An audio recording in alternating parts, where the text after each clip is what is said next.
25 साल तुम्हारे बीच गुजारे हैं, एक जानवर 10 साल आपके खूंटे पे रह जाता है, तुम्हें उससे प्यार हो जाता है।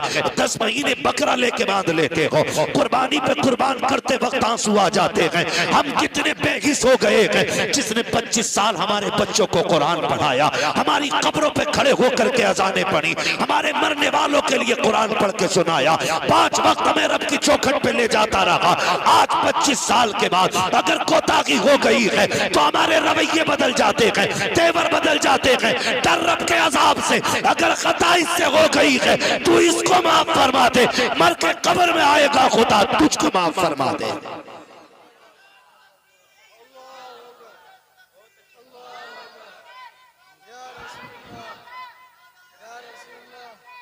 हाँ, ये दुख की बात है, दुख की। बदलो अपने रवैये। ओ भाई, इमाम है, घोड़ा नहीं है, लंगड़ा हो गया तो गोली मार दी। इमाम है ये, कदर करें, कदर करें, इज्जत करें। खुदा की कसम, हम इनकी कदर करें ना करें, रब के फरिश्ते भी इनकी कदर करते हैं। ये कौन है, ये तो मर के पता चलेगा।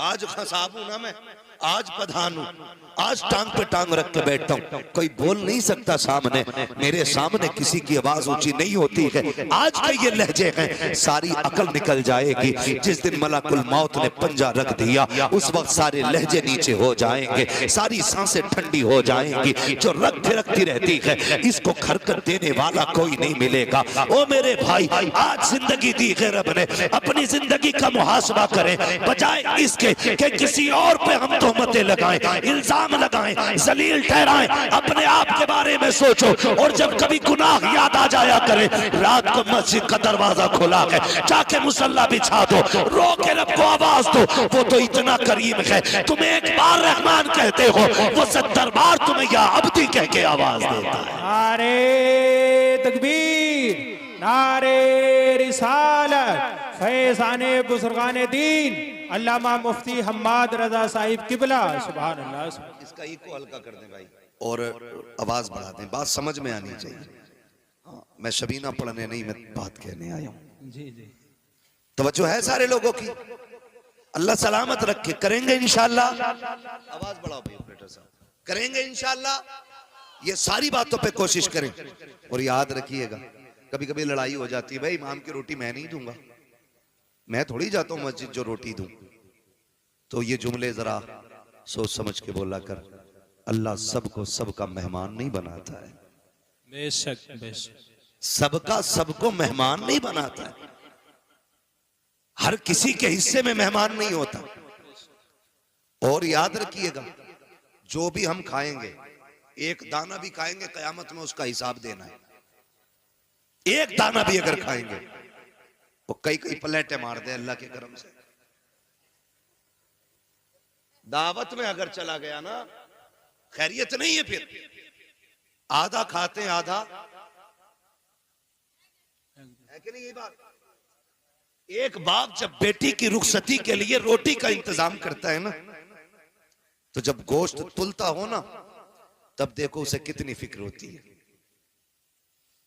कितनी फिक्र होती है।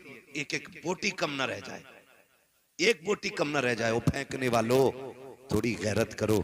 अगर अपने दस्तरखान पे ऐसी बोटियां फेंकते हो तो ठीक है, फिर मर्जी है, वरना हम औकात जानते फेंकने वालों की। अगर बीवी गोश्त का छीछड़ा छुटा के ना सही दख्तर भाई फेंक दे तो उसके सर पे डंडा लेके खड़ा हो जाता है। हरामखोर पता नहीं 250 रुपए किलो का लाया हूं, तेरा 250 रुपए किलो का है। ये जो गरीब बाप बेटी के निकाह के लिए एक एक जिंदगी की पाई इकट्ठी करके खाना लगाता है, टेबल पे आधा खा के फेंक देते हो। खुदा की कसम सोच भी नहीं सकते हो उस बाप के कलेजे पे क्या गुजरती है, जिसने जिंदगी भर की कमाई लगा करके खाने का इंतजाम किया है। कदर किया करो रोटियों की, इज्जत किया करो। अल्लाह अगर तुम्हें दे रहा है, इसकी कदर करो, वरना मेरे नबी ने फरमाया रिस्क की इज्जत करना। अगर ये रूठा तो कभी जिंदगी में एक दाना तुम्हें मैसर नहीं हो सकता है। बेशक बेशक। बंद होने का जरिया ये नहीं है कि रोटी नहीं मिलेगी, गेहूं पैदा होने बंद हो जाएंगे। अभी लगा है बीमारी खेतों में, ईद के पत्ते सूख गए। मैं भी बैठा था गांव में अपने, तो बातें होने लगी, बोले ईद को कोरोना हो गया। क्या हुआ भाई, ये कैसे हुआ, है ना। ईख को कोरोना हो गया, क्या हुआ कि पत्ते सूख रहे हैं, 20 बीघे सूख गई, 30 बीघे सूख गई। मैंने कभी पिछले हफ्ते में आया था, तुम तो कह रहे थे मेरे खेत के जैसा किसी का खेत नहीं। उस टाइम पता क्या बात कही जा रही थी, उस टाइम कह रहे थे जो दवा मैंने डाली है ना किसी ने नहीं डाली। किसी का गन्ना ज्यादा काला तो कह रहा जो बीज मेरा है ना वो बीज है, किसी का ही नहीं। अब जब खड़ी खेती सूख गई, अब कह रहा कोरोना हो गया। भाई दवा नहीं है, कब कुदरत की मार है ये, कोई दवा से ही ठीक ना हो रहा। मैंने कहा तू याद कर अपने लहजे, खुदा की कसम रज़्ज़ाक़ अल्लाह है, एक एक पौधे को उगाने वाला वो है, पौधे का दरख्त बनाने वाला वो है, ये उसी की कुदरत तो है। तुमने एक टुकड़ा गन्ने का मिट्टी के नीचे डाला, उसने जमीन का सीना चीर के एक कल्ला निकाला, कल्ले का पौधा बनाया, पौधे के पूरे मेढ़े बना दिए, उसकी कुदरत से ये फलता रहा। तुम कहते रहे ये दवाई का कमाल है, ये बीज का कमाल है, ये मेरी मेहनत का कमाल है। तुम्हें उस वक्त बिल्कुल ख्याल नहीं आया। खुदा की कसम जाओ दुनिया से जाकर के पूछ लो, बड़ा बड़ा साइंटिस्ट कह सकता है कि कोई भी खेती साए में नहीं हो सकती है। एक खेती को फलने के लिए अगर धूप की जरूरत पड़ती है तो चांद की चांदनी की भी जरूरत पड़ती है, अगर सख्त झोंकों की जरूरत पड़ती है तो नसीम सहर की भी जरूरत पड़ती है। एक पौधे को बहाल करने के लिए रब ने कितना बड़ा निजाम लगाया है। कभी सूरज से सुखाया गया, कभी चांद से भिगोया गया, कभी सख्त हवाओं से पानी निचोड़ा गया, कभी बादे सबा से पौधों का मुंह धुला गया। तुम ये कहते हो कि ये दवाई का कमाल है, नहीं, तुम्हें उस वक्त कहना था ये खुदा की कुदरत से हो रहा है। खुदा की कसम दवा डालता या ना डालता, ना कोरोना होता ना टरोना होता। अपनी खेती खुदा के हवाले कर दे, एक एक बीज अल्लाह तेरे घर तक हिफाजत से पहुंचा दे। नारे तकबीर, नारे रिसालत, नारे हैदरी। अल्लामा मुफ्ती हम्माद रजा साहिब किबला, बहुत अच्छा पैगाम है माशाअल्लाह। करो कुछ, बहुत अच्छा, बहुत अल्लाह की कुदरत का इनकार ना करो। बेशक। फसल अच्छी हो तो क्या शुक्र है तेरा, ना कहो तो मालिक सब्र करता हूं।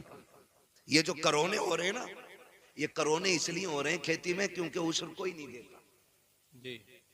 हिसाब लगा रहे यार, 2.5 लाख का गन्ना हुआ और 2.5 लाख में अल्लाह का कितना ये ना बताएगा।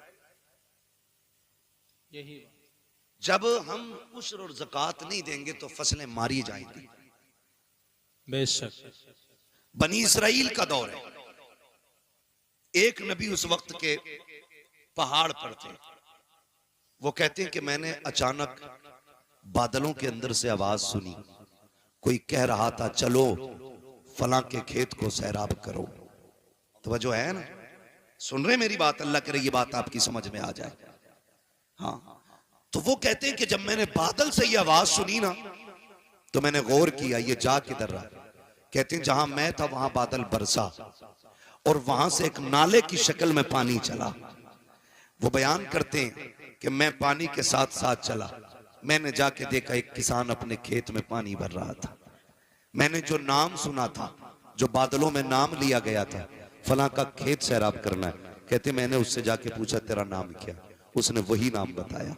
जब उसने वही नाम बताया तो मैंने उससे कहा यार बता नेकी कौन सी करके बैठा है, इबादत कौन सी की है। कहा क्यों, कहा ये बादल सिर्फ तेरे लिए बरसाया गया था।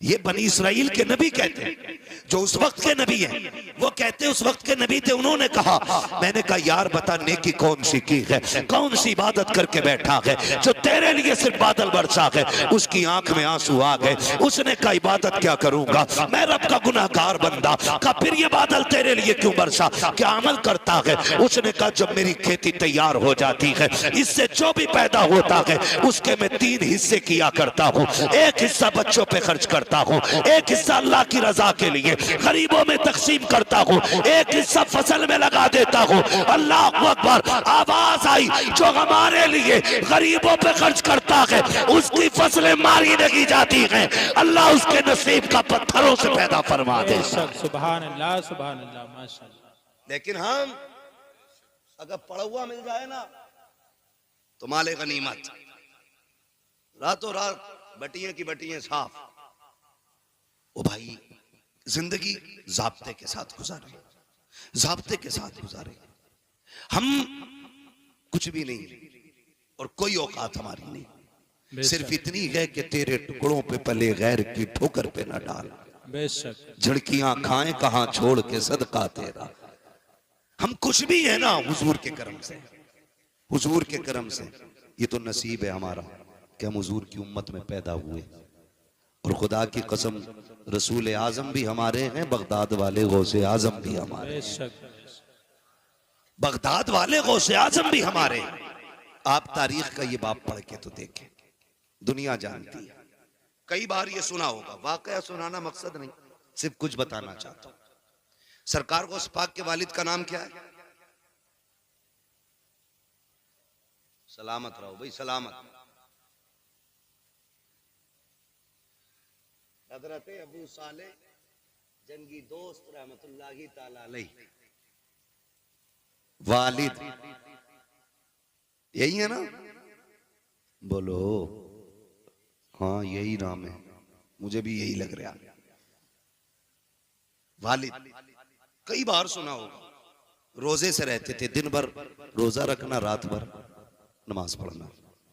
एक दिन भूख तेज की लगी ना, सुने बहुत गौर से, भूख तेज की लगी तो रोजा भी था, कहने लगे चलो दरिया के किनारे इफ्तार कर लेते। पानी पीने रोजे इफ्तार के लिए गए थे, सेब आ रहा था, उठा के खा लिया। क्या किया?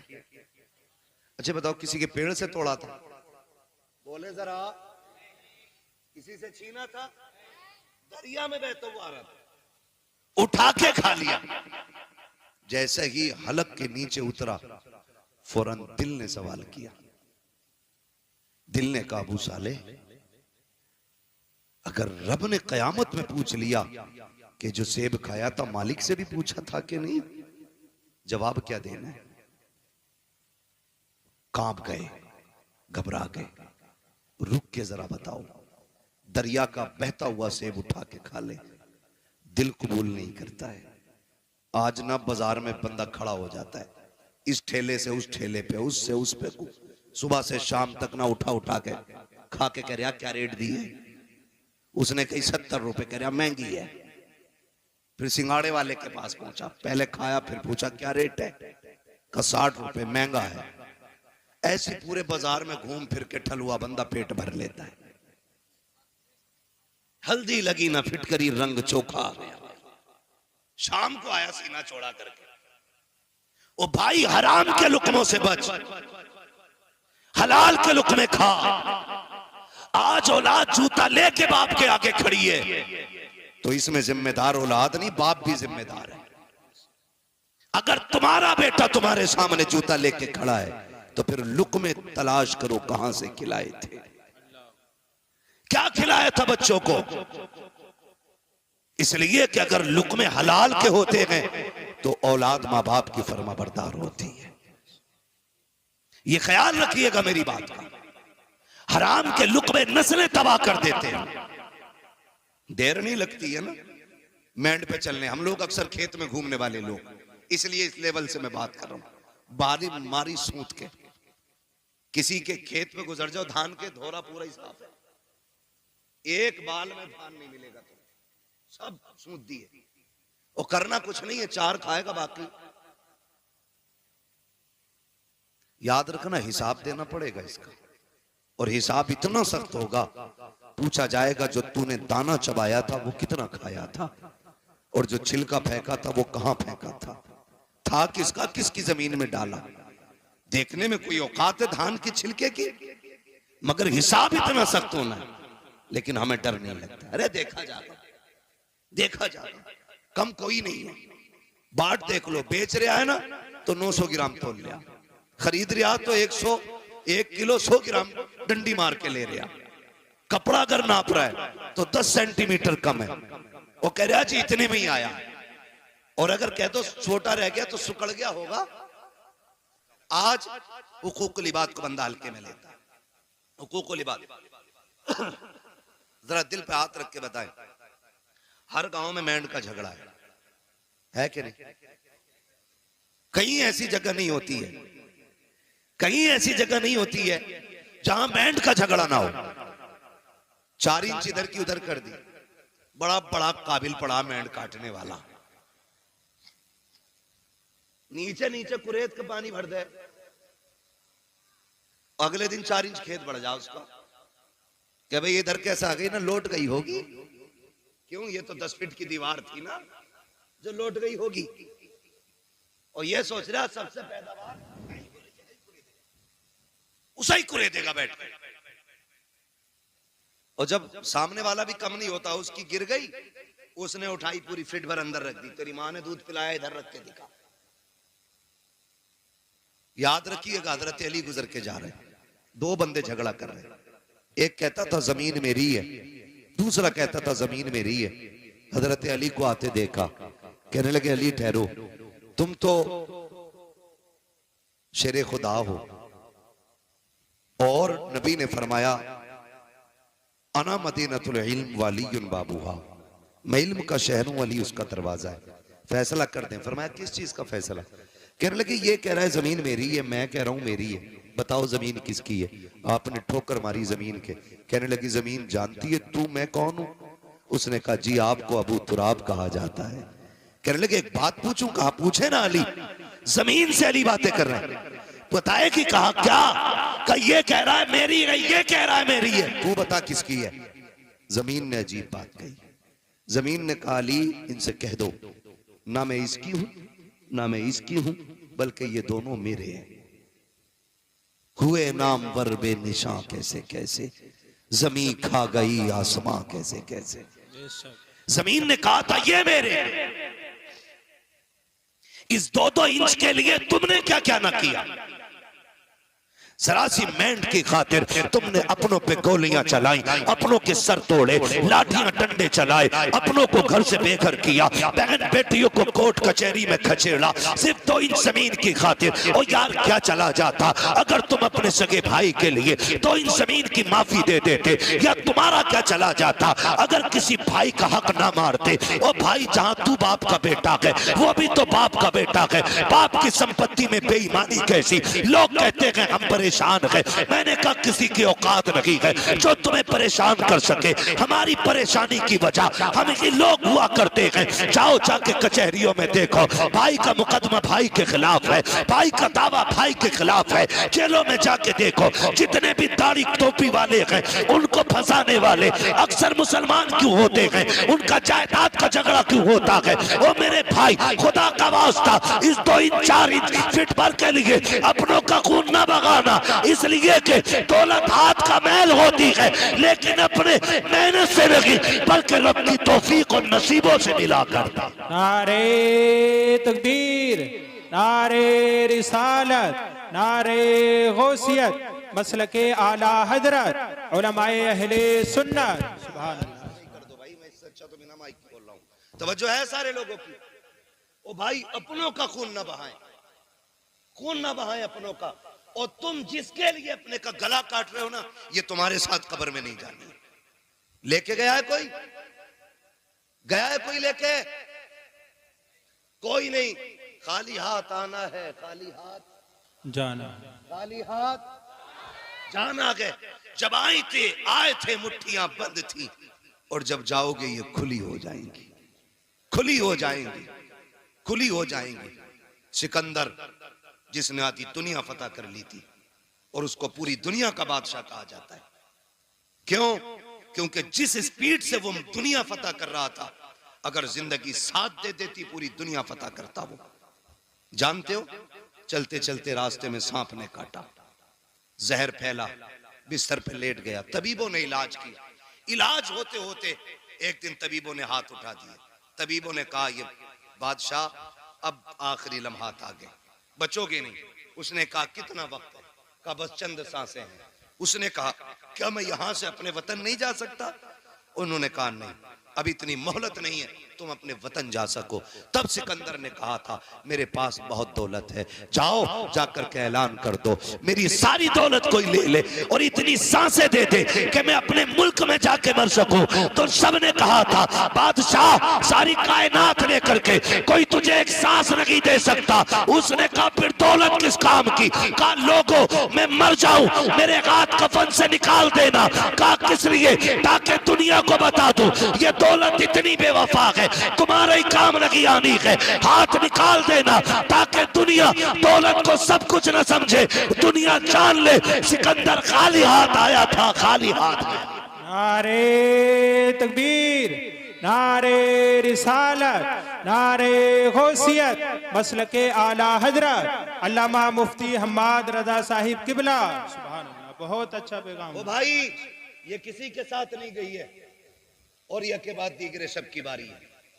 आज मेरी है, कल आपकी बारी है। लोग कहते हैं हम उसे छोड़ के आए कब्रिस्तान। औकात क्या तुम छोड़ के आए? वो तुम्हें लेके गया था कब्रिस्तान तक। वो जो जनाजे में लेटा है ना वो तुम्हें लेके गया था। वो गड्ढा दिखा के लाया है, उसने कब्र दिखाई है, उसने मिट्टी दिखाई है, उसने तख्ते दिखाए हैं, उसने अंधेरा घर दिखाया है। उसने कहा मैं तो चल दिया, तू इसकी तैयारी करके आना, तू इसकी तैयारी करके आना। लोग समझ बैठे हैं कि नहीं नहीं जी जो भी है ऊपर ही ऊपर है। नहीं, असल मामला नीचे का है, असल मामला नीचे का है। हलाल की दौलत इकट्ठा करना बच्चों के लिए। ये दुनिया बड़ी बेवफा है। मर के देखो, अगर बाप करोड़ों भी छोड़ के गया है ना तो बेटों ने सोने के सिक्के नहीं दिए मस्जिद में। ये नहीं सोचा मेरे अब्बा ने मेहनत से कमाई थी, लाओ इसे ही बख्शवा लिया जाए। सोचा ही नहीं।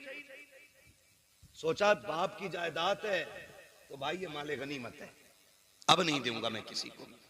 ना करें, अपने जीते जी आखिरत का इंतजाम करें। सरकारे गौसे पाक के वालिद ने वो सेब खा लिया, ख्याल आया माफी लेनी चाहिए।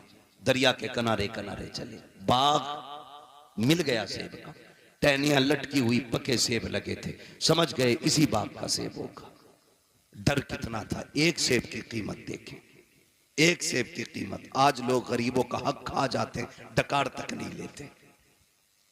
कितने यतीम भतीजों को जहर दे दिया गया ताकि उनके हिस्से की संपत्ति भी हमें मिल जाए। वो भाई यतीम तो नहीं देख रहा लेकिन खुदा देख रहा है, खुदा देख रहा है। गरीब तो जहर खा के मर गया लेकिन हिसाब अल्लाह को देना है, हिसाब अल्लाह को देना है। अकीदे मजबूत रखो। हालात कैसे होते, मैं ज्यादा बात नहीं बढ़ाना चाहता, बस चंद बातें गौर से। बाग में पहुंच गए, एक ना बाग की सफाई कर रहा था, उससे आपने कहा तू बाग का मालिक है? उसने कहा नहीं। कहा काम क्या है? कहा मुझे बाग के मालिक से मिलना है। कहा क्यों? बाग के मालिक किसी से मिलते नहीं है, वो गोशा नशी रहते हैं। उसने कहा मेरा जरूरी काम है। आने वाले ने कहा, यानी सरकार गौस पाक के वालिद ने। काम बताइए क्या है? तो आप फरमाने लगे मैंने एक बिना इजाजत के सेब उठा के खा लिया, बिना इजाजत के सेब दरिया से उठा के खा लिया, बस उसी के बारे में माफी के लिए आया हूं, उसी के लिए माफी के लिए आया हूं। आज बंदा थप्पड़ मार के कहता तुझसे जो हो कर लेना, थप्पड़ मार के जो हो कर लेना, देख लूंगा मैं तुझे। नहीं, डरें अल्लाह के अजाब से। आप कहने लगे मुझे माफी चाहिए। खादिम गया, आप ना एक झोंपड़ी में इबादत में मसरूफ थे, जाके पूछा हुजूर इजाजत दें तो एक परदेसी है, नौजवान है, आपसे मिलना चाहता है। अब्दुल्ला सुमई सरकार गौसे पाक के नाना कहते हैं बात क्या है? का बात यह है कि उसने कहा है कि वो कोई सेब उठा के उसने खा लिया था, उसकी माफी के लिए आया है। जब इतनी बात सुनी ना तो समझ गए आज एक वली आ गया है, और ऐसे खुश हो गए जैसे किसी का बरसों से इंतजार कर रहे थे। कहने लगे अच्छा भेजो। जब हजरत अबू साले तशरीफ लाए, आपने सर से लेके पैर तक देखा, फरमाने लगे शहजादे कैसे आए? कहने लगे हुजूर बस माफी के लिए आया था। कैसी माफी? का रोजे से था, किनारे बैठ के इफ्तार के लिए पानी पिया, भूख लगी, सेब आ रहा था, उठा के खा लिया। बस एक डर मुझे सोने नहीं देगा। कहा कौन सा डर? कहा कहीं अगर कयामत में आपने गिरबान पकड़ लिया तो मैं रब की बारगाह में जवाब क्या दे पाऊंगा? कहा उसी की माफी के लिए आया हूं। जैसे इतना कहा है, अल्लाह अकबर, अब्दुल्ला सुमई समझ जाते हैं वो आया है जिसका इंतजार था हमें। कहते बेटे ऐसे माफी नहीं मिलेगी, माफी की शर्त यह है तुम्हें इतने साल तक मेरे बाग की देखभाल करना पड़ेगी। आपने कहा ठीक है, माफी मिल जाएगी? कहा हाँ। आपने फिर शर्त मंजूर की, बाग की रखवाली करते रहे। एक मुद्दत मुकर्ररा तक आपने बाग की रखवाली की है। जब मुद्दत पूरी हो जाती है फिर उठ के जाते हैं, बाबा आप तो माफी दे दीजिए। कहा भी मुद्दत पूरी हो गई है। आप कहते हैं मुद्दत पूरी हो गई? कहा हाँ। माफी चाहिए? कहा हाँ। कहा इतने दिन और आपको काम करना पड़ेगा। फिर आपने शर्त मानी है। जब भी मुद्दत पूरी हो जाती है फिर जाते हैं, कहा बाबा आप तो माफी दे दो। कहा बस एक शर्त रह गई है, अगर ये मान लोगे तो मैं तुम्हें माफी दे दूंगा। कहा कौन सी शर्त है? कि तुम्हें मेरी बेटी से निकाह करना पड़ेगा, निकाह करना पड़ेगा। इतना सुना आंख में आंसू आ गए। बाबा जी ये फैसले हमारे घर के बड़े किया करते हैं, हमारा तो काम नहीं है। कहा अगर नहीं कर सकते तो जाओ, फिर आज के बाद तुम्हें सेब की माफी नहीं मिलने वाली। आप कहते हैं मंजूर है, सेब की माफी के लिए हम ये भी करेंगे। कहा पहले सुन तो लो बेटी कैसी है। कहा बताइए। कहा आंखों से अंधी है मेरी बेटी, हाथों से लूली है मेरी बेटी, पैरों से लंगड़ी है, कानों से बहरी है, जबान से गूंगी है। इतने नाम सुनते जा रहे हैं, सोच रहे हैं एक हसीन से निकाह करने के लिए खानदान की रजा लेनी पड़ती है। यहाँ इतने ऐब एक बच्ची में मौजूद है। कहते फिर जब चुप हुए, कहा कहो क्या इरादा है, सेब की माफी चाहिए कि नहीं? कहते मंजूर है, हर शर्त मंजूर है। फिर अब्दुल्ला सुमई ने जब निकाह कराया है, कहा कहाँ है मेरी बीवी? कहा वो जो सामने घर है उसी के अंदर तुम्हारी बीवी है। आप जब दरवाजे पे गए, दस्तक दी, अंदर से बहुत खूबसूरत लहजे में आवाज आई, ठहरे भी दरवाजा खोलती हो। आप ठहर जाते हैं, कहा ये कौन है बोलने वाला? मेरी बीवी तो बोलना नहीं जानती है। जैसे दरवाजा खोला है, चांद से ज्यादा रोशन चेहरा निगाहों के सामने है, परी पैकर वजूद निगाहों के सामने, देख के हैरत में है। सलाम किया, जवाब मिला, वापस पलट आते हैं, बाबा किधर भेज दिया था? कहा क्यों? कहा वहां मेरी बीवी नहीं है, वहां तो कोई और बच्ची है। कहा क्यों? कहा उसकी आंखें भी मौजूद हैं, वो बात भी करती है, वो तो चल के आई है, हाथों से दरवाजा खोला है, मुस्कुरा के कहते हैं बेटे वही तो तेरी बीवी है। कहा ये कैसे हो सकता है? कहते नहीं बेटे तुम सुनो तो सही, मैंने आंखों का अंधा इसलिए कहा था कि उसने आज तक शरीयत के खिलाफ कोई चीज नहीं देखी है, आज तक गैर महरम को नहीं देखा। गूंगी इसलिए कहा था, कभी जबान से नाजायज जुमला नहीं कहा। आपको मैंने हाथों के पाकिज इसलिए कहा कि नाजायज काम नहीं किया है, पैरों से लूला लंगड़ा इसलिए कहा कि गलत तरफ चली नहीं है। ये बातें जब सुनी है, कहते बाबा बता तो सही ये क्यों किया गया? कहते बेटे आज तू आया नहीं है, परसों से तेरा इंतजार था।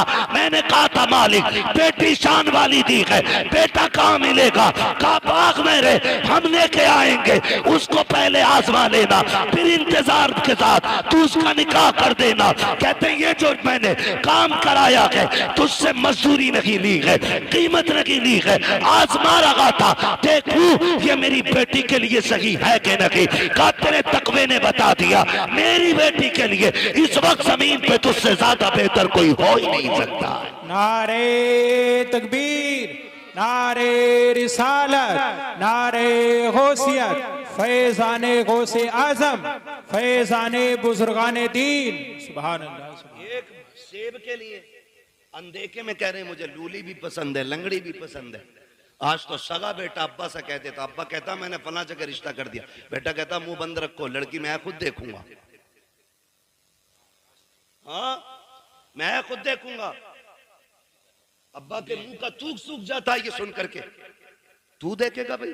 हाँ तुम्हें क्या जान, तुम हो ओल्ड मॉडल, हम हैं न्यू मॉडल, तुम पुराने दौर की सोच रखने वाले। अब तुम्हें क्या पता औरत आज के दौर में कैसी होनी चाहिए। मैं नौजवानों तुम्हें मशवरा देके जा रहा हूं, मुफ्त में बेहतर मशवरा। बताऊं, जब भी निकाह करना माँ बाप की मर्जी से निकाह करना, बुरा ना मानना। 3 घंटे नाली पे बैठ के बात करके कह रहा नहीं मुझे पता लड़की कैसी होनी चाहिए, तमाम मच्छर खा के खुजाते खुजाते पागल कुत्ते की तरह खुजा रहा है।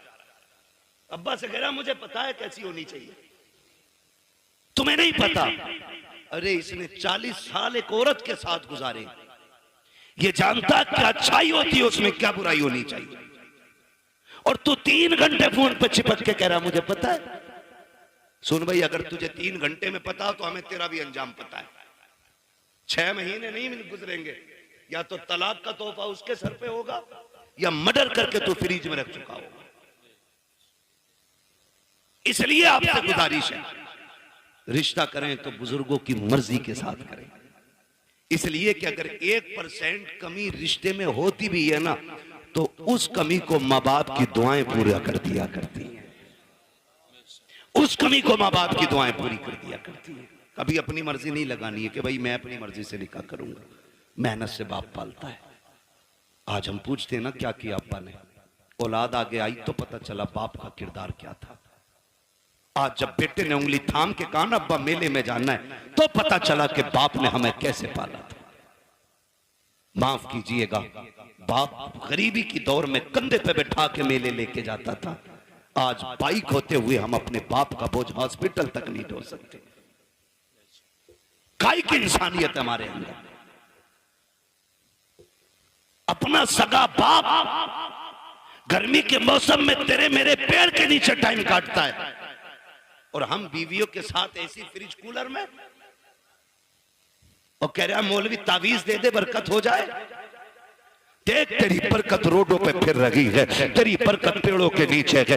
देख तेरी बरकत किसी के स्लिप पे बैठी होगी, जाके देख तो पहरी में तेरी बेटी किसी की बैठक में पड़ी होगी, जाके देख तो सही तेरी बरकत किसी के आंगन में पड़ी होगी। बरकत मुझसे ना मांग, इनसे ना मांग, अगर बरकत चाहिए सोच जिस बाप ने पूरी जिंदगी दूध में पसीना बहा करके तुझे मुझे जवानियां दी है, उसका हाथ पकड़ के उसे फ्रिज में कूलर में वॉशिंग मशीन के सारे ऐश दे दे।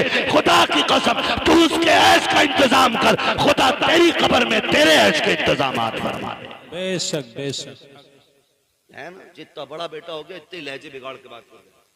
अब्बा के कह रहे अल्लाह 4 मेहमान आ रहे हैं, तो कह रहा शट अप, क्योंकि इस गधे को 4 इंग्लिश के बोल आ गए ना। अपने अब्बा से कह रहा शट अप, क्यों?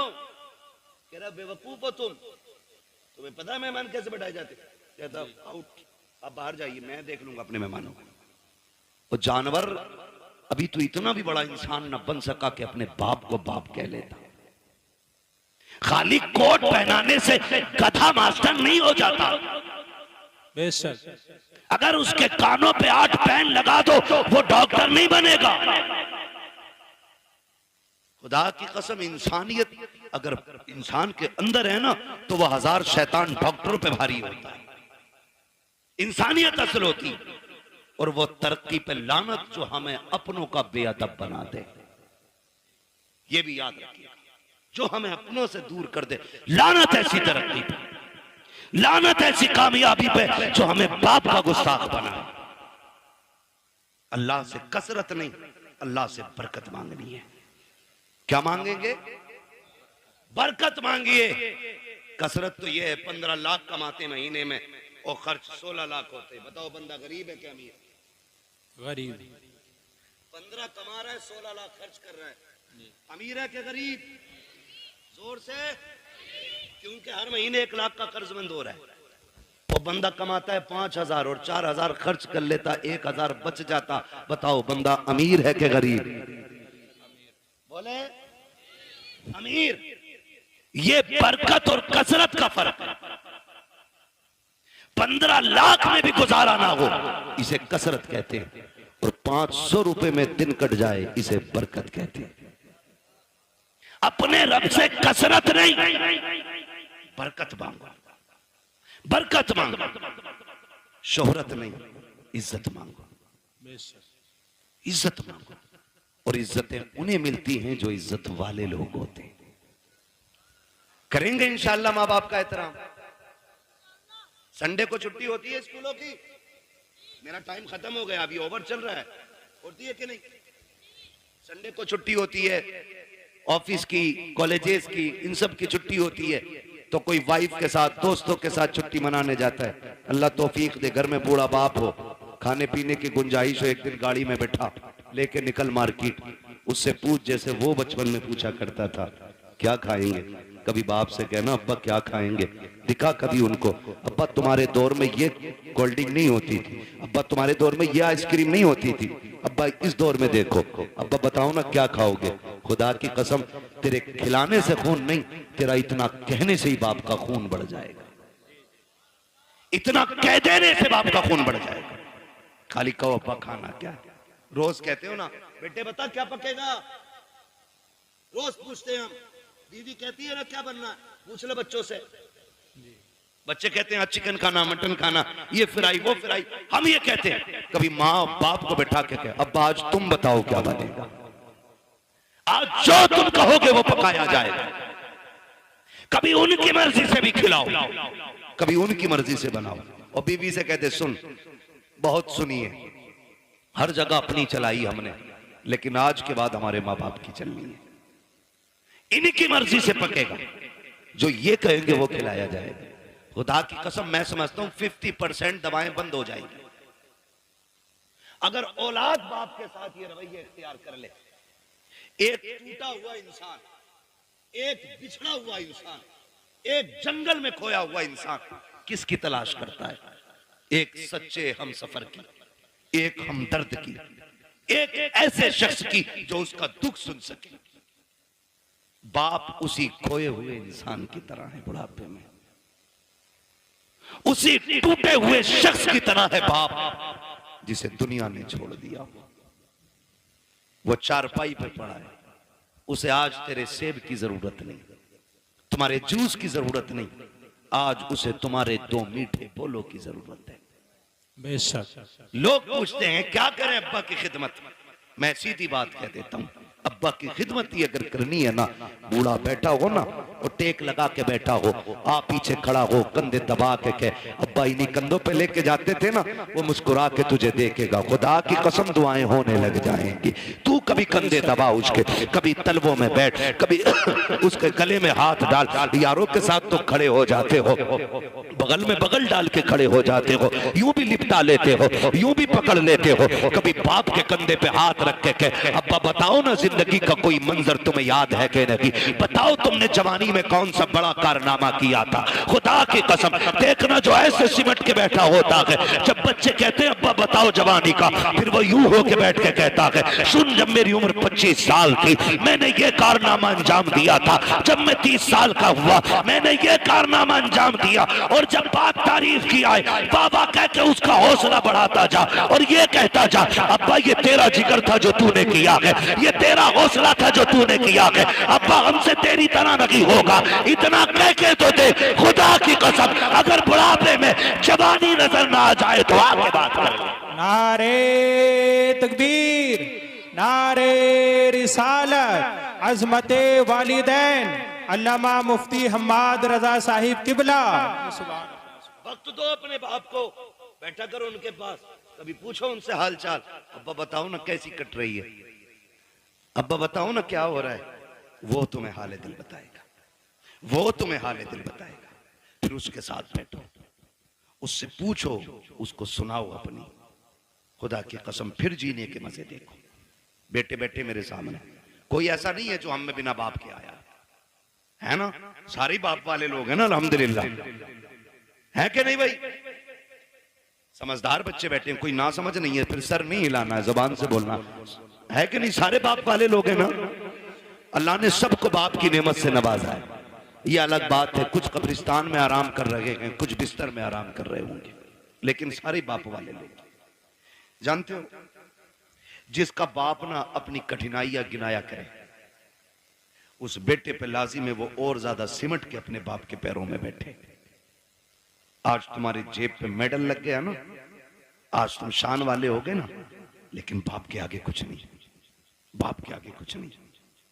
वो कभी तुम कहो ना अब्बा बताओ ना घर का खर्च कैसे चलता था, वो ये कहना यार तुम्हारे दौर की तो बात अलग है, हमने तो यार रक्शे चला के बस पेट पाले। तो उसके कदमों में बैठ के कहे अब्बा आज जो ये कलम का दौर है ना, ये तेरे रक्शे का कमाल है, उस कामयाबी को भी बाप की मजदूरी पे डालो। कभी कभी ना बेटे कह देते हैं तुम्हारे रक्षे की वजह से हम जलील हुए, तुमने किया ही क्या है रक्षा चलाने के लिए। ओ भाई, जब बाप पसीने में डूब के घर आए ना मजदूरी का पैसा लेके और पसीने में कपड़े भीगे हों, उसे मजदूर कह के जलील न कर, उसका हाथ पकड़ के कह अब्बा एहसान है कि तू हमें पाल रहा है, शुक्र है तेरे कपड़े मेहनत के पसीने में तो भीगे हैं लेकिन किसी के हराम के खून में भीगे हुए नहीं है। तूने हमें चटनी के, हमें पसीने की कमाई की चटनी खिलाई है, हराम के मुर्गे नहीं खिलाए हैं। ये उससे कह खुदा की कसम, आज उसने 1 रुपए मेहनत की है, कल वो तेरे लिए 1.5 रुपया मेहनत करके लेके आए। लेकिन हम ना निकम्मे हो गए, हमने बाप की मेहनत पे पानी फेर दिया। और याद रखिएगा, मैं आपको बता दूं, लोग पूछते हैं वजीफा वजीफा, एक सीधा सा वजीफा, वली बनना चाहते हो तो माँ बाप से दुआएं लिया करो। वली बनना चाहते हो तो माँ बाप से दुआएं लिया करो। माँ बाप दुआएं कर दें तो अल्लाह बच्चों को वली बना दिया करता है। बच्चों को अल्लाह, थक गए ना आप लोग, मैं तो पहले ही मना कर रहा था 1.5 घंटे की सुई ना ले जाए। माँ बाप की दुआओं से अल्लाह बच्चों को, जोर से, वली बना देता है। ये माँ बाप की दुआएं होती हैं। जो हम 10 साल के सजदों से नहीं पाते ना, वो माँ के 2 आंसू दे देते, 2 आंसू दे देते। फर्क है, लेने वाला होना चाहिए, लेने वाला होना चाहिए। इनके कदमों में बैठो, इनकी जूतियां उठाओ। हम कितने भी बड़े हो जाएं, माँ बाप से बड़े नहीं हो सकते। सरकारे बगदाद पढ़ें आप तारीख, जाने लगे, माँ ने क्या कहा, बेटे अब्दुल कादिर जा रहे हो? जी अम्मी। का जरा हाथ में हाथ तो दो। का लो, हाथ में हाथ दिया। कहने लगी बेटे वादा करके जा, कभी झूठ नहीं बोलेगा। खुदा की कसम, ये माँ की जबान थी, झूठ नहीं बोलेगा। माँ वादा करता हूं, ना आज तक बोला है ना आज के बाद कभी झूठ बोलूंगा। ये वादा आज इसलिए लिया गया, अब तक तो माँ के सामने थे, अब माँ की नजरों से ओझल हो रहे थे। माँ वादा ले रही है। एक झूठ कितनी बुराई के दरवाजे खोलता है। ये सरकार गौस पाक की अम्मी का वादा बता रहा है कि सबसे बड़ा वादा लिया, अब्दुल कादिर झूठ ना बोलना। ये वादा लेके चले, चोरों ने पकड़ा, लूटा सबको। आपके पास भी आया, छानबीन की, नहीं मिला, चला गया। बादशाह ने पूछा जो डाकू का सरदार था सब कुछ ले आए? कहा हाँ। कहा कोई बचा तो नहीं? एक ने कहा एक बच्चा बचा है, हमने तलाश किया तो कुछ नहीं है, लेकिन वो बता रहा उस पर 40 सिक्के सोने के, हमने सारे छान लिए। उसने कहा बुला के लाओ। सरकार गौस पाक तशरीफ लाए। डाकुओं के सरदार ने कहा बेटे क्या है तुम्हारे पास? कहा सोने के सिक्के। कहा कितने? कहा 40। कहा किधर? कहा मेरी माँ ने मेरी सदरी में सिल दिए थे, सदरी का बंद तोड़ा गया, सिक्के खन खन गिरे। डाकुओं का सरदार क्या कहता है? बेटे झूठ बोल के बचा सकते थे। मेरे गौसे पाक क्या कहते? मैं घर से चला था तो मेरी माँ ने वादा लिया था कि झूठ नहीं बोलना है। अगर मैं झूठ बोल देता पैसे बच जाते, लेकिन माँ से किया हुआ वादा तो टूट जाता ना। गौस पाक फरमाते हैं कि ऐसे 40,000 सिक्के कुर्बान, लेकिन माँ से किया हुआ वादा नहीं तोड़ा जाएगा। अल्लाह, माँ से किया हुआ वादा नहीं तोड़ा जाएगा। जैसे इतनी बात कही है, डाकुओं के सरदार ने तोड़ के कहा था शहजादे बता तो सही किस खानदान से ताल्लुक रखता है? फरमाते मैं मुस्तफा के खानदान से ताल्लुक रखता हूँ, मैं हसनी हुसैनी सैयद हूँ। जैसे इतना कहा है, उसने कदम पकड़े, कहने लगे शहजादे माफी चाहते हैं, दुख दिया, हमें तौबा करा दीजिए। कहा क्यों? कहा हम ये सोच रहे हैं तुम्हें माँ का वादा याद है, हम गुनाहगारों को खुदा का वादा याद नहीं था। अल्लाह अल्लाह सरकार से पाक ने तौबा कराई डाकुओं के सरदार को। तो जो पीछे वाले लोग थे ना मुक्तदी उसके, कहते हैं जब पीर साहब जन्नत में जाएंगे तो फिर हम भी तो जाएंगे। उस्ताद के साथ वो भी तौबा करके गौस पाक के हाथ पे फिर ताइब हो गए। फरमाया गया जितने लोगों को बगदाद वाले ने तौबा कराई थी, अल्लाह ने सबको वली बना दिया था। सुभान अल्लाह, सबको वली बना दिया था। ये शान सरकार गौसे पाक की है। तो मेरे भाई, माँ होती है, चाहे वो गौसे पाक की माँ क्यों ना हो। माँ तो माँ है, चाहे मेरे नबी की मां क्यों ना हो। कि आका ने नहीं कहा काश मेरी मां होती, मैं मस्जिद नबी के मुसल्ले पे होता, वो हुजरे के अंदर होती, कहते मैं नमाज पढ़ाता होता, सूरे फातिहा की तिलावत करता होता, धीरे से पर्दा सरकता, अंदर से मेरी मां की आवाज आती, बेटा मोहम्मद मेरी बात सुन जा। आका फरमाते हैं सहाबा नमाज तोड़ देता, मुसल्ला छोड़ देता, दौड़ के मां के पास चला जाता। सहाबा ने कहा था आका बंदगी छोड़ के बंदी के पास? कहते हाँ। सहाबा कहते हैं आका क्यों? कहते हैं इसलिए कि जब मां राजी होती है तभी खुदा राजी होता है। बेशक जब मां राजी होती है तभी खुदा राजी होता है। कोशिश ये करनी है अपने माँ बाप की खिदमत करेंगे बेशक इंशाअल्लाह। नाराज हो गए इन कड़वी बातों को सुन करके। मैं जन्नत बांटने नहीं आया ना, और मैं बांट भी नहीं सकता। मेरे बाप की नहीं, जन्नत रसूल पाक की है। हर उस शख्स को जन्नत मिलेगी जिसे मुस्तफा चाहेंगे, और मुस्तफा उसे चाहेंगे जो मुस्तफा को चाहेगा। हाँ, इसलिए मेरी गुजारिश आपसे है रवैये दुरुस्त करें, अपने लहजे अच्छे करें, हराम के लुकमों से बचें, हलाल की तरफ बढ़ें। कोशिश ये करें कि हम जब तक जिंदा रहेंगे अपनी जरूरतें अपने रब की बारगाह में पेश करेंगे। हमारा रब हमारी जरूरतें सुनेगा। वही सुनने वाला है, वही देखने वाला है, वही देने वाला है। अगर दुआएं कबूल नहीं होती हैं, आसान तरीका मेरे इमाम ने बताया। कहते हैं वही रब है जिसने तुझको हमतन करम बनाया, हमें भीख मांगने को तेरा आस्था बताया। तुझे हमद है खुदाया, तुझे हमद है खुदाया। वो कवारी पाके मरियम व नफख्तु फीह कातम है अजब निशान आजम, मगर आमिना का जाया वही सबसे अफजल आया, वही सबसे अफजल आया। ओ भाई नौजवानों, बच्चों, बुजुर्गों, मुसीबत आ जाए हराम की तरफ हाथ नहीं बढ़ाना है, अपने रहमान की तरफ हाथ बढ़ाना है, अपने रब की तरफ हाथ बढ़ाना है। अगर थक जाए, आफतों से घिर के बैठ जाए तो फिर बेबस नहीं होना है, फिर करीम रब को आवाज देना। फिर देखना तुझे पुकारने में देर लगेगी, उसकी तरफ से मदद को आने में देर नहीं लगती है। बेशक मदद को आने में देर नहीं लगती है। लेकिन रवैया ही उल्टा, पेट में दर्द उठेगा कह रहा हाय मैया, फिर मैया आ गई तो कह रहा हाय डॉक्टर। डॉक्टर ने कहा बस्ट हो गया अब ना बचेगा, तो कह रहा या अल्लाह ये जो बाद में आया ना, या अल्लाह ये पहले आना चाहिए, ये पहले आना। बस इतना बदलना है अपने को। जब दर्द लगे, चोट लगे, नुकसान हो, तो या अल्लाह सबसे पहले जबान से निकलना चाहिए। तुम पहली तकलीफ है अपने रब को आवाज दो। खुदा की कसम वो ऐसा कादिर मुतलक है, ऐसा कादिर मुतलक है कि किसी तबीब, किसी दवा, किसी हकीम, किसी अक्लमंद की जरूरत नहीं पड़ेगी। वो अपने करम से तुम्हें लम्हों में शिफा अता फरमा दे। वो बहुत बड़ा नाम सुना होगा अपने हजरत इब्राहिम बिन अदहम, सुना है ना? इतने बड़े रुतबे वाले के बादशाह थे अपने वक्त के बादशाह। लेटे हुए अपने महल में, तो अचानक धब धब की आवाज आई। ख्याल आता कि हम भी रब को राजी करें। धक धक की आवाज आई, पूछा कौन है? आवाज आई कि हम हैं। क्या कर रहे हो? क्या ऊंट ढूंढ रहे हैं। कहा छत पे ऊंट। कहने लगे तो क्या हुआ? ऊंट गुम गया, हम अपना ऊंट ढूंढ रहे हैं। कहा छत पे तुम्हें ऊंट मिल जाएगा। तो उन्होंने कहा सुनो, अगर हमें छत पे ऊंट नहीं मिलेगा तो तुम्हें भी तो इन बिस्तरों पे खुदा नहीं मिल सकता है। ऊंट तलाश करने के लिए जंगल जाना है तो फिर तुम्हें भी ये शाही लिबास बिस्तर छोड़ कर रब को तलाश करना पड़ेगा। छोड़ दिया, सब लात मार दी, ठोकर मार दी, जंगलों में निकल गए, अल्लाह अल्लाह करने लगे।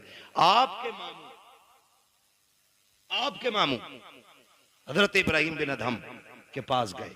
आप ना एक फटा हुआ कपड़ा अपना सिल रहे थे सुई से। सुने देख रब कितना अजमतों वाला है, सिल रहे हैं अपना कपड़ा। वो कह रहे ना, मामू पहुंच गए, सलाम वालेकुम। वालेकुम, कैसे?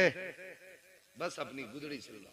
मामू ने कहा कितने अच्छे दिन थे जो शाही लिबास पहनते थे, ताज रहता था, खातिब खड़े रहते थे, क्या मिला तुम्हें ठुकरा के बादशाह? आज ये फटे कपड़े सिल रहे हो ना, क्या मिला?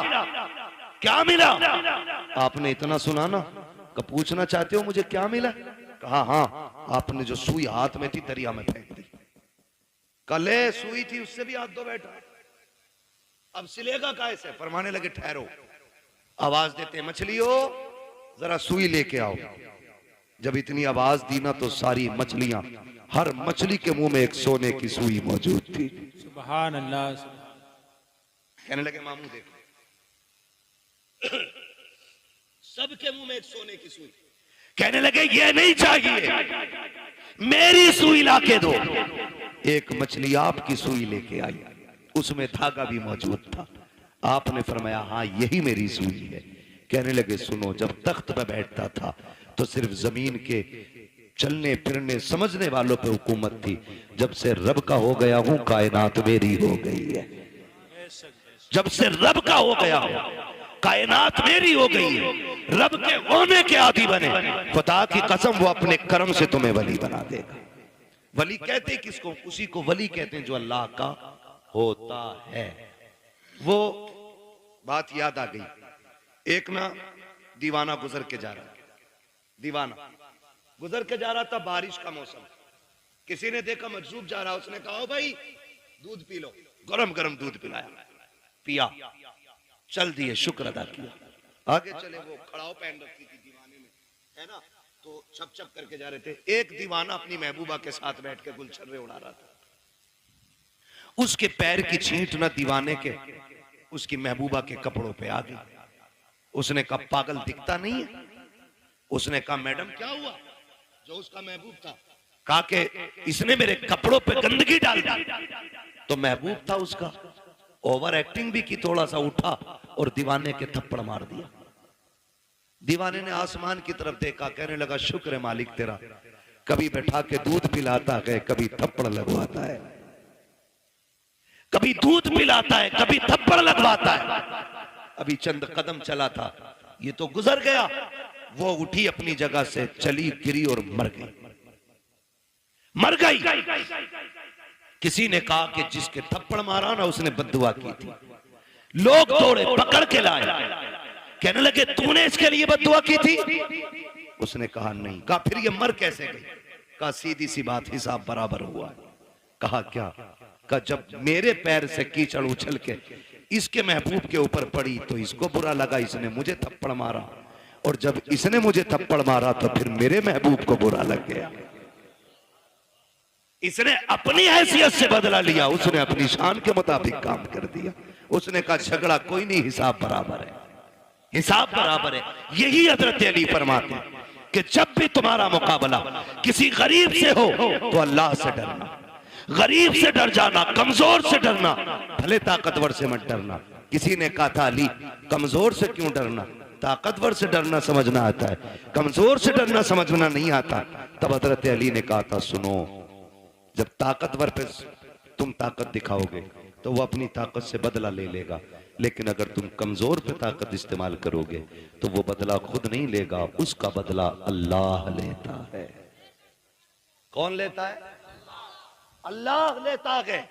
इसलिए हमेशा कोशिश ये करना कभी किसी का दिल ना टूट जाए, कभी किसी की आह ना लग जाए। और भाई शान से जी लेना की काफी नहीं है। ये जनाजे के कंधे भी बड़े अहम हुआ करते हैं, जनाजों में चलने वाले लोग भी बड़े अहम होते हैं। खाली भीड़ बढ़ा लेना काफी नहीं है, उनके अंदर हमदर्दों का होना भी बड़ा जरूरी होता है। किसी को इतना सता के न जाना कि तेरे जनाजे में हंसता हुआ जाए और वो ये कहे अच्छा हुआ मर गया। अगर किसी ने इतना कह दिया, अल्लाह कयामत में तेरे बगल में खड़ा करके कहेगा बता क्या दिल दुखाया था जो तेरी मौत पे ये खुश हो रहा था, कितना सताया था जो इसने तेरी मौत पे खुशियां मनाई थी। कोई बचाने वाला नहीं होगा। अपने मरने के बाद ऐसे हालात छोड़ जाना ताकि गरीब रो के ये कह सके मालिक आज के बाद सहारा कौन बनेगा, भूखों को कौन खिलाएगा, प्यासों को कौन पिलाएगा। ऐसे लोग छोड़ जा, तेरा तीजा हो ना हो तुझे बख्शवाने के लिए कब्र में मुस्तफा आ जाए। सुभान अल्लाह। असल ये है लहद में इश्क रुखे शह का दाग लेके चले, अंधेरी रात सुनी थी चराग लेके चले। तेरे गुलामों का नक्शे कदम है राहे खुदा, वो क्या भटक सके जो ये सुराग लेके चले। इसलिए अपने मरने के लिए तैयारी कर ले। अरे हम तो मर जाएंगे यार, हमें क्या देखना। नहीं, बड़ी गैरत आती है, बड़ी गैरत आएगी, बहुत गौर से ये बात सुन लेंगे। कई बार ऐसा होता है, अब्बा की कब्र पे खड़े होकर बेटा कहता भाई मेरे अब्बा ने किसी के पैसे लिए तो बता दो, मैं दे दूंगा, मैं दे दूंगा। अब्बा की कब्र पे खड़े होकर। भाई मैं इस माइक की वजह से अपने रोटेशन पे नहीं बोल पा रहा हूं, शजरा तो कतई नहीं पढ़ पाऊंगा इस पे मैं। बिना माइक के पढ़ दूं, क्योंकि माइक जो है ना, जब मैं अपनी ताकत में आ रहा हूं तो ये बिल्कुल दबा दे रहा है, ये थोड़ा सा ये डिस्टर्ब हो रहा है ना इसमें। वो उनकी कमी नहीं है, थोड़ा मशीनरी ऐसी है, आपने थोड़ा सा ज्यादा ही सस्ता कर लिया है ना। जब जलसा बड़ा किया करो ना तो सेटिंग सही नहीं हो पाई शायद इसकी। मैं अपनी खुद रोटेशन पे जिस ले में मैं बात बोलता हूँ बोल ही नहीं पा रहा हूँ। थोड़ी देर बोलता हूँ आपको ही समझ आना बंद हो जाती है ना। बस तवज्जो करने थोड़ा सा, जरा बोल दें सुभान अल्लाह। मैंने क्या बात कही अभी आपसे? अपने जनाजे में ऐसे लोग छोड़ के जाना जो तेरे मरने के बाद तेरे ना होने का एहसास करें, तो जिंदगी जिंदगी। तेरे जाने पे अगर किसी ने जश्न मनाया तो फिर कोई जिंदगी जिंदगी नहीं। कई बार होता अब्बा की कब्र पे खड़े होकर बेटा कहता मेरे अब्बा ने किसी का कुछ लिया हो तो भैया तो मांग लो या माफ कर दो, है ना। बता तेरे अब्बा ने जो एक नाली के ऊपर एक गरीब के थप्पड़ मारा था उसका हिसाब कौन देगा? जो एक गरीबान का गरीब का गिरबान पकड़ के बाप ने धक्का दे के कहा था औकात क्या है तेरी, तो तुम्हें क्या लगता आज बेटे की माफी से बाप माफ हो जाएगा? जब बाप की कब्र पे खड़े होके बेटा कहता है अगर किसी का मुझ पे हक हो मेरे बाप पे आके ले ले, तो मेरे भाई कोई बेटा नहीं दे पाएगा। जब बेटा कहता मशीयत का नकीब कहता है आज तेरी माफी से इसकी माफी नहीं होनी है, हमने बार बार इसको डराया था, बार बार इसको बताया था कब्र में आना है, आज ही आ चुका है, अब तेरी माफी से इसका कुछ नहीं होने वाला है। आज हम इससे एक एक बात का गिन गिन के हिसाब लेंगे, फिर कब्र के अंदर रखा जाता है। खुदा की कसम बेटे बिरयानी खाते होते हैं, यार बिरयानी उड़ाते होते हैं, उस वक्त बाप पे मुश्किल की घड़ियां होती है। ओ मेरे नौजवानों, अपनी जिंदगी में किसी का हक खा के न जाना, किसी का लेके न जाना, इस इंतजार में मत जाना कि बेटा माफी मांग लेगा, नस्ल चुका देगी, किसी के चुकाने से कुछ नहीं होगा। अगर दिल दुखाया है जीते जी माफी मांग लो, अगर बंदा माफ कर देगा तो खुदा भी माफ फरमा दे। बेशक ये लाजिम है हम सबके लिए। आखिरत की तैयारी करें, जरूरी नहीं है बुढ़ापे में मौत। हमने जवानों के जनाजे उठाए, हमने 10 साल के बच्चों के जनाजे उठाए, हमने 6 माह के बच्चों के जनाजे देखे। आज हमारी उम्र 35, 40, 50 हो गई। हमने तो कोई इतना बड़ा अलग से सजदा नहीं किया था, जो उसने इतनी लंबी उम्र का तोहफा दे दिया। वो हमें भी तो 6 महीने पे मार सकता था, हमें भी तो 8 साल की उम्र में खत्म कर सकता था, हमें माँ के पेट से मुर्दा पैदा कर सकता था, लेकिन एहसान है उसने जिंदगी दी है तो इसका एहसान मानो। इस जिंदगी का कर्ज ये है कि लम्हा लम्हा अपने रब को याद करो, सांस सांस मुस्तफा पे दुरूद पढ़ो और ये ऐलान कर दो तुम्हें जाना तुम्हें माना, ना रखा गैर से काम, लिल्लाहिल हम्द में दुनिया से मुसलमान गए। ठीक है जी, मेरी बात मुकम्मल हो गई है। अल्लाह बुजुर्गों का सदका अता फरमाए। भाइयों की फरमाइश है शजरा पढ़ दूं, ऑपरेटर साहब से गुजारिश है शजरा पढ़ना है, थोड़ा सा इसको आवाज दे दो अगर है इसमें तो, वरना तो फिर इसे उठा के ले जाके रख लो। मैं बिना माइक के पढ़ लेता हूँ, जरा बोल दो सुभान अल्लाह जोर से, और जोर से, पुलिस पकड़ के न ले जाए इसका बोलो। हाँ कभी कभी तो ऐसा लगता है कि हम इसमें नहीं बोले मर जाएंगे। अगर महफिल में मौत आ भी गई ना तो सुने, वो कहा था किसी ने तेरे दामने करम में जिसे नींद आ गई है, जो फना न होगी ऐसी उसे जिंदगी मिली है ना। यहाँ मरने वाले भी इंशाअल्लाह मदीने में जाके आंख खोलेंगे। पहली बात तो मदरसा है, हुजूर का घर है, फिर हुजूर की महफिल है ना। हुजूर की महफिल में आंख लग जाए और ख्वाब आता है ना तो फिर हुजूर ही तशरीफ लाया करते, हुजूर ही तशरीफ लाते। जरा बोल दे चल के सुभान अल्लाह। भाई जो जबरदस्ती खाना खिलाने कह रहे थे है नहीं है, सारे लोग अभी गए तो नहीं है ना कमेटी वाले। अल्लाह आपको सलामत रख के आपको साथ देना है। जब मैं हाथ का इशारा करूं ना तो समझ जाना मौलवी सांस लेना चाह रहा है। बात सही रहती है साहब, ठीक है कारी साहब। हाँ जब मौलवी इशारा करे समझ लो मौलवी की तांत घुट रही है, अगली सांस लेना चाहता है, उसी बीच में आपको जोर से क्या बोलना है? इतनी जोर से तो वो बोलते हैं कि जो सुनना ना चाहते, आप सुनना चाहते फिर इतनी सस्ती से बोलें सुभान अल्लाह। हाँ, तो जब आप इतनी जोर से सुभान अल्लाह कहोगे तो मैं इसकी आड़ में सांस ले लूंगा। अल्लाह चाहेगा आपको नेकी मिल जाएगी, और वो बड़ा करीम है, जब आपको देगा तो फिर हमें भी अता कर ही देगा, है ना। तो हाथ का इशारा होगा, फिर क्या बोलना है आपको? सुभान अल्लाह। ये देखो, तुम चेयरमैन हो, ये जमींदार लोग हैं, और ये तो तख्त नशीन शहनशाह लोग हैं। जी हम चेयरमैन, ठीक है। तो जमींदारों से लेकर चेयरमैनों तक, चेयरमैनों से लेकर दरबानों तक, दरबानों से लेकर के तख्त नशीनों तक, सभी से गुजारिश है मेरा साथ देंगे और मोहब्बत से बोलेंगे सुभान अल्लाह। कई लोग तो अब भी ऐसे घूर के देख रहे हैं कि डेला मार देंगे। मर्जी है तुम्हारी, मेरे भाई ने कहा इसलिए पढ़ रहा हूं शजरा, वरना कतई नहीं पढ़ता, इतना थक गया हूं। बोले जरा। मैं एक बात बता दूं, मैं नमाज की नीयत नहीं बांध रहा हूं। कभी सोच रहे हो तरावी में क्या होता है हजरत, 15 पारे शबीने में कभी कभी होती थी ना, तो इमाम साहब ने नीयत बांध ली, अपना आप हुक्का लेके बैठ के नाली, जब तक रुकू चल रहा है तब तक हुक्का चल रहा है, रुका है हुक्का बहकर रुकू। तो ये नीयत नहीं है मेरी नमाज की कि तुम चुप जाओगे मैं चलता ही रहूंगा। तुम सुभान अल्लाह कहोगे तो आगे चलूंगा, वरना वही नीयत तोड़ दूंगा। ठीक है जी, जरा बोल दे सुभान अल्लाह। माशाअल्लाह जी, हो सलामत रहो। 2 बज गए हैं, लेकिन लग नहीं रहा 2 बज रहे। 2 घंटे और बोल लूं, कर लूं 2 घंटे और तकरीर। इधर वाले लोग सोच रहे हैं घर पे पिटाई पक्की है, बता के ही नहीं आए। हाय मेरे भाई, सलामत रखिए अल्लाह तुम्हें, ये मोहब्बत है। देखो तकरीबन 600 सवा 600 किलोमीटर का सफर करके अब तक आया, ट्रेन से नहीं, फ्लाइट से नहीं, अपनी गाड़ी से। थका हुआ था, आपने इस मोहब्बत से सुना कि थकन का एहसास ही खत्म हो गया। अब इस मोहब्बत से आपको शजरा सुनना है कि मुझे लगे ही नहीं मैं तकरीर कर चुका हूं। बोले जरा सुभान अल्लाह। आदम के बेटे शीश। देखो कैमरे वालों पे कतई उम्मीद ना रखिए, ये जलसे में नहीं, ये बिजनेस में आए, ठीक है जी। जलसा तुम्हारा और मेरा है। हाँ,